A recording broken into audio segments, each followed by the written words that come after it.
जब संघर्ष बहुत मुश्किल होता जाता है और लंबा होता जाता है तो कोई भी इंसान हो उसकी हिम्मत जवाब देने लगती है। वो सोचता है कि भाई कोई नतीजा नहीं निकल रहा, अब मैं प्रभु के हाथ में छोड़ रहा हूँ कि जो तुम्हारी मर्जी हो वो कर देना। हम थक जाते हैं, हम टूट जाते हैं। और आप जब कह रही हैं प्रशासन आपके पीछे था, पुलिस आपके पीछे है, राजनीति भी हो रही थी इस मुद्दे पर, तो तमाम चीज़ें जब आपके अगेंस्ट जा रही थी तो कभी लगा नहीं कि बस अब थक गई हूँ मैं, बस अब मैं रुक जाऊँ?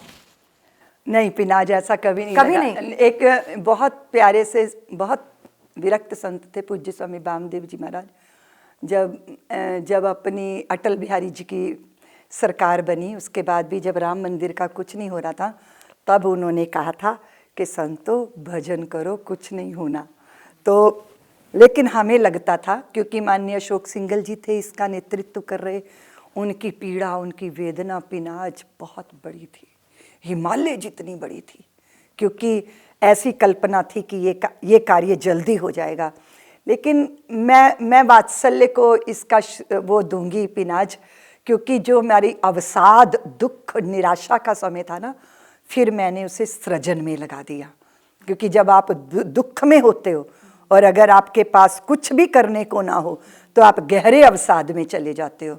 तो मैं अवसाद में चली गई थी। अच्छा। हाँ जी, हमारे अश्रुपात होते रहते थे अंदर ना, एक अपराध बोध हो गया था, क्योंकि मैंने सर्वाधिक देश के नौजवानों को तैयार किया था उसके लिए, और 90 के अंदर गोली चली थी, 2 कुठारी बंधु और कितनी सारे और बंधु, कितना सारा रक्तपात हुआ था, कितनी माँओं की कोख सूनी हो गई, कितनी बहनों की जो है राखियाँ यूं ही पड़ी रहती थी, कलाइयाँ नहीं हैं, क्योंकि भाई राम जन्मभूमि के काम आ गए।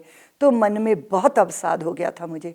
फिर धीरे धीरे मेरे पास एक बालक आया, फिर मेरे पास बहुत सारे बच्चे आए, मैं वात्सल्यग्राम की सृष्टि खड़ी करने लग गई, तो उससे मैं थोड़ा उभरी।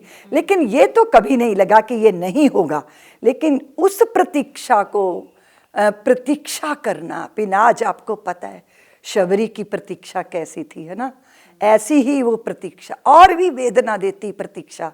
लेकिन प्रतीक्षा में तो राम ही होते हैं ना, और जब राम चित्त में होते हैं तो वो हर अवसाद से, विषाद से हमें उभार लेते हैं। लेकिन वो शौर्य का समय था पिनाज, जब हम लड़ रहे थे। लेकिन जब लंबी प्रतीक्षा की तो वो धैर्य का समय था, और भगवान ने हमारी दोनों परीक्षाएं ले ली, शौर्य में भी ले ली और धैर्य में भी ले ली।